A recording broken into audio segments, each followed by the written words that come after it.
तिचा खूप blood loss झालाय, त्यामुळे ऑक्सिजन लेवल खूप कमी झालंय. लवकरात लवकर ब्लड चढवावं लागणार. अहो डॉक्टर, मग माझं घ्या की. डॉक्टर तुम्ही माझं रक्त घ्या. अरे असं कोणाचंही नाही घेता येत रे. आधी पेशंटचं ब्लड ग्रुप चेक करू आणि त्यानुसार जर तुमचं ब्लड ग्रुप मॅच होत असेल तरच ते रक्त घेता येतं. डॉक्टर, हे बघा, तुम्हाला हवं ते करा, पण प्लीज तिला वाचवा. हो, तिचं ब्लड ग्रुप चेक करतो आणि तुम्हाला लवकरात लवकर कळवतो. आणि काळजी करू नका, आपल्या हॉस्पिटलच्या ब्लड बँकमध्ये ब्लड मिळणारच. डोंट वरी. आता सगळे बाहेर थांबा प्लीज. चल.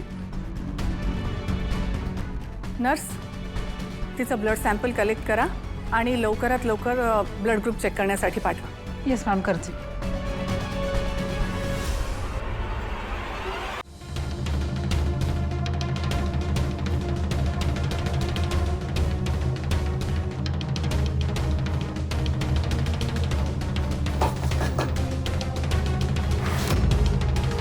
तुम्ही अजून काही सांगितलंच नाही. मला वेळ लागेल हे सांगितलं होतं तुम्हाला आधी. तुम्ही उठून लगेच दुसऱ्याच दिवशी आलात सर. हो, ते आईला राहवतच नव्हतं, म्हणून तिच्यासाठी यावं लागलं.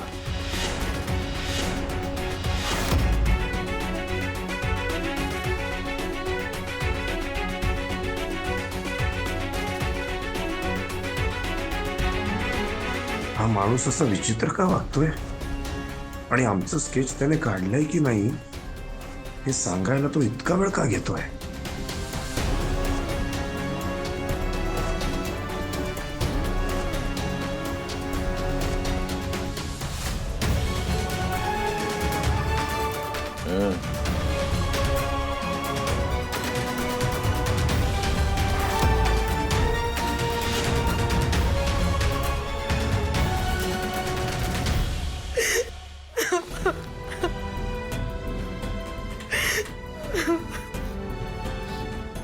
सर, अहो ती रक्ताची नळी अशी तुटलीच कशी काय?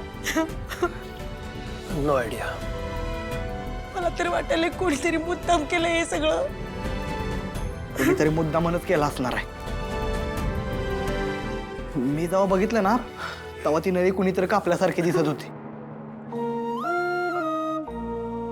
लिंगे लिंगे, रडायचं नाही. आई तुझाही आपल्या कमईच्या पाठीशी आहे. ती तिला काय बी नाही होऊन देणार. काय नाही होणार आपल्या कमईला. अजिबात रडायचं नाही. खचून नाही जायचं. काय शांत हो.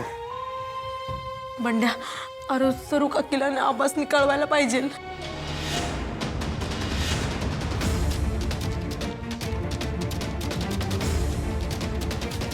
डॉक्टर, काय काय झालं? मला सांगा, तुमच्यापैकी कोणाचा बॉम्बे ब्लड ग्रुप आहे का? बॉम्बे ब्लड नाही, माझा तर नाही आहे. तुमचा? मला नाही माहित डॉक्टर. डॉक्टर, तुमच्या ब्लड बँकमध्ये असेल ना, चेक करा ना. नाही आहे.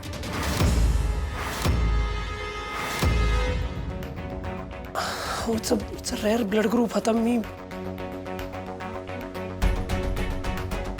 एक काम करतो, आज आमच्या कॉलेजमध्ये ब्लड डोनेशन कॅम्प होता, मी त्यांना एकदा विचारतो. डॉक्टर, तर तुम्ही आमचा रक्त तपासताय का? चालेल, या माझ्यासोबत. हॅलो, हां, मला अर्जंटली बॉम्बे ब्लड ग्रुपची गरज आहे. हां, प्लीज.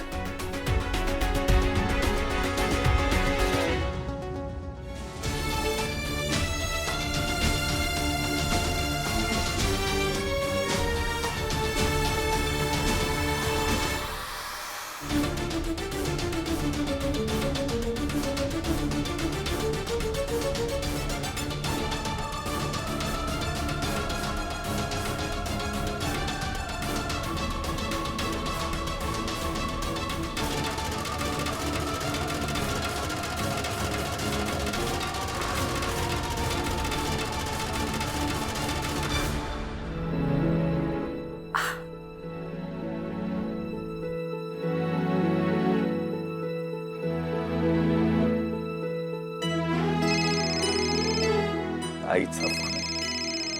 अरे राजन, त्याने तर अनिकाच स्केच अगदी 70-75% बरोबर काढले रे.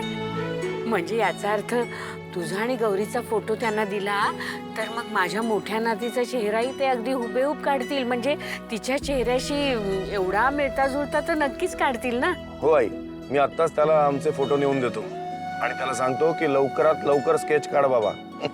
राजन, कधी एकदा तो माणूस स्केच काढतोय आणि कधी एकदा या डोळ्यांनी माझ्या मोठ्या नातीचा चेहरा मी बघते असं झालंय मला. बघ राजन, त्या आर्टिस्टनी जर हे काम केलं ना आपलं, तर त्याला आपण खूप मोठं बक्षीस देऊया. आई मी समजूच शकतो, पण हॅलो, तू लवकर ये म्हणजे झालं. हा, हो मी निघतेच आहे. अरे आता मला तरी इथे कुठे जास्त राहणार आहे. चल ठेवू फोन.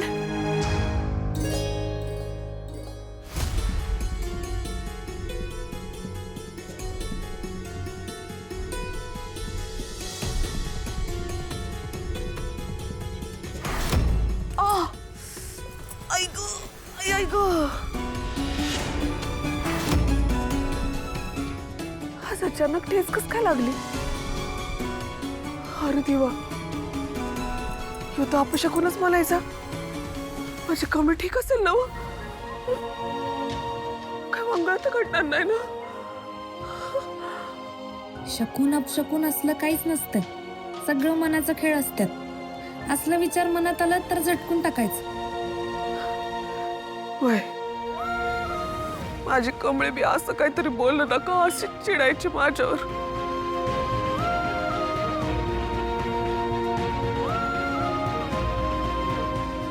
गौरी, तू बी नको नको ते काय बी विचार करत बसतीस. चला आता आतमध्ये जाऊन हळद लावायला पाहिजे. ऐक, नाही, आय थिंक आधी प्रेझेंटेशन रेडी करा, त्याच्यानंतर आपण एक मीटिंग घेऊया. Exactly, yes, once it is done. I call you back. Sadhana tai, काय चाललंय? माफ करा मॅडम, माझं लक्ष नव्हतं. अहो साधना ताई, तुमचं लक्ष नव्हतं हे कळतंय मला, पण कुठे होतं तुमचं लक्ष? आणि ओ साधना मावशी, तुमच्या अंगठ्यातून रक्त येते. या इकडे. सावकाश सावकाश, हळूहळू काचेत. हो ताई, सकाळ धरणं माझ्या संगत काय होतंय मला बी समजना झालंय. सारखं अपशकून व्हायला लागलंय.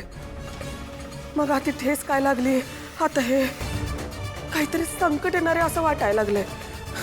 जीवाला नुसती हुरहुर लागलीय.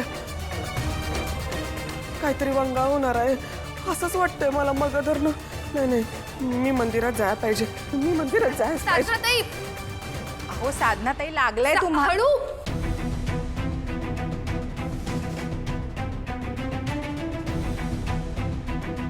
उषाताई, उषाताई.